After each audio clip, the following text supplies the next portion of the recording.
Winter in the Soviet Union was not just a seasonal inconvenience.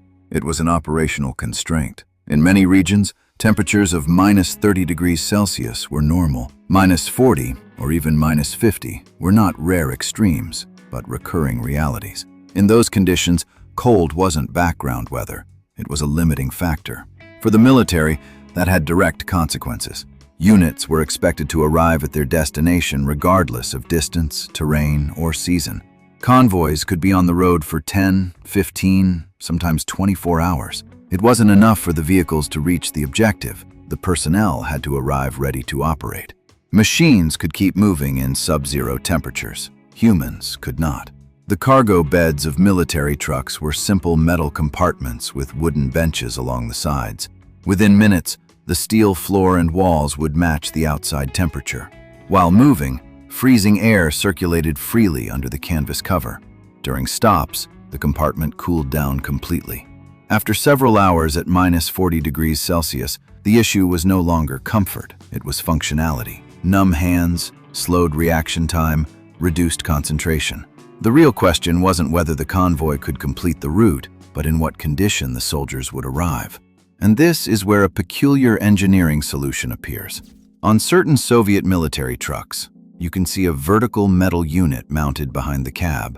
It's not connected to the exhaust system and not part of the engine assembly. Visually, it resembles a small external furnace attached to the vehicle. Why place what looks like a heater outside the truck? Because the problem wasn't engine heat, it was sustained, independent heating of the cargo compartment. Keeping the engine idling for hours during stops was inefficient and sometimes impractical, and heat from the engine bay alone was insufficient to warm an open or semi-covered cargo area. The solution was a fully autonomous, fuel-powered heater. It operated independently of the engine, ran on the same diesel fuel carried by the convoy, and could function both while driving and while the vehicle was stationary. Mounting it externally was deliberate. The heater was installed between the cab and the cargo bed, and in some configurations, even elevated above roof level. The placement may have looked unconventional, but it was driven by operational logic, not aesthetics.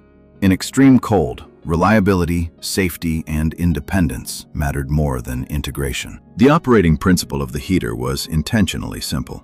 Engineers avoided complex electronic systems that could become failure points in extreme cold. Instead, the design relied on a mechanically straightforward and reliable layout, built to function consistently at very low temperatures. Outside air entered the unit through a dedicated intake. It was directed into a combustion chamber, where a diesel burner generated a stable heat source. The fuel burned inside an isolated enclosure, allowing the process to remain controlled and thermally consistent. At the core of the system was a heat exchanger. The air being heated passed through internal channels and absorbed heat through metal walls, without direct contact with flame or exhaust gases. This separation of flows ensured that combustion byproducts never entered the cargo compartment. Once heated, the air was routed through metal ducts and delivered to the lower section of the cargo bed. Feeding warm air at floor level was not accidental. Most heat loss occurred through the metal floor and side panels, so directing airflow from the bottom upward created a more uniform temperature distribution. As the air warmed, it naturally rose, displacing colder layers. The heater could operate both while the convoy was moving and while the vehicle was stationary, with the engine shut down. This capability was critical during extended stops in freezing conditions, when running the engine solely for heating was inefficient or impractical. In real-world use, trucks with smaller cargo volumes were able to maintain positive interior temperatures even when outside conditions dropped below -30 degrees Celsius. At -30 to -35 degrees Celsius, internal temperatures could reach approximately +8 to +15 degrees Celsius, depending on volume and operating mode. These figures did not create comfort, but they preserved mobility, dexterity, and operational readiness. Safety was a fundamental design requirement. The combustion chamber and the heated air duct were fully separated. Exhaust gases were routed through an independent pipe positioned above cargo level, preventing accumulation inside the compartment. The unit incorporated thermal protection and automatic fuel shutoff in the event of overheating or unstable combustion. When properly maintained, Exhaust gases did not enter the occupied space. Technically, these systems were classified as autonomous air heaters. They were designed to heat the air inside the occupied compartment directly. This distinguished them from liquid preheaters, which warmed engine coolant and were intended primarily for cold starts. In this case, direct air heating was required because the goal was to warm personnel, not the engine.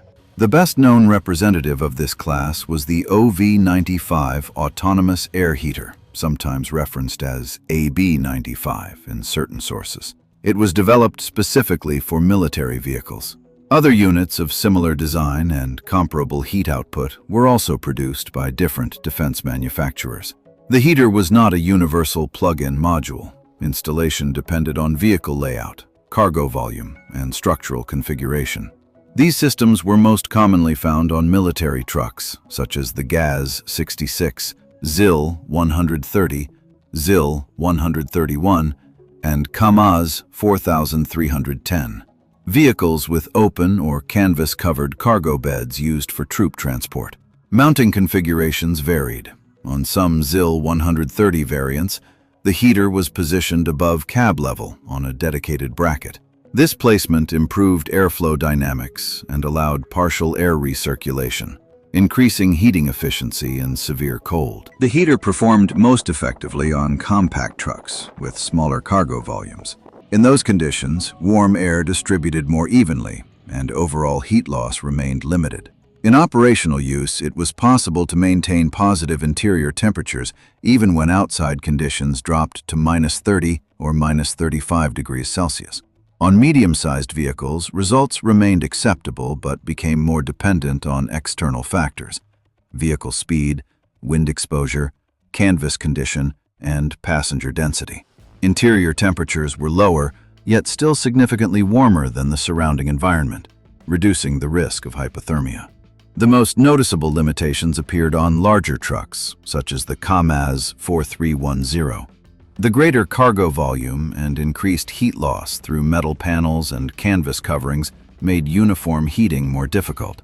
Cold pockets could persist near the upper sections and in the corners of the cargo bed, particularly in strong winds. Fuel consumption was another consideration. The autonomous burner operated independently of the engine and consumed diesel continuously while running. In extreme cold, winter-grade fuel or additives were necessary to prevent thickening. This increased logistical demands and maintenance requirements. Despite these constraints, the system was considered effective by practical standards. It did not provide full thermal comfort, but it significantly improved survivability and operational readiness compared to having no heating at all. This approach differed from Western military practices of the same period. NATO forces more commonly relied on enclosed transport vehicles and heating systems integrated into the vehicle's main powertrain. The Soviet concept prioritized autonomy and mechanical simplicity. Externally mounted heaters appeared crude and unconventional. Yet that simplicity reflected operational logic. The unit did not rely on complex electronics, required minimal adjustment, and could be serviced in field conditions. If necessary, it could be removed or repaired without interfering with the vehicle's engine systems. The heater did not become a universal solution across all military platforms and saw limited development after the collapse of the Soviet Union. However, the core concept of independent heating proved durable. Today, autonomous air and liquid heaters are standard equipment in both military and civilian vehicles, from trucks and buses to construction equipment and motorhomes. The principle remains unchanged. Provide an independent heat source capable of operating while the engine is off. Modern systems are quieter, more compact, and more fuel efficient, but their engineering logic follows the same foundation: heat the environment where people operate, rather than relying solely on residual engine warmth.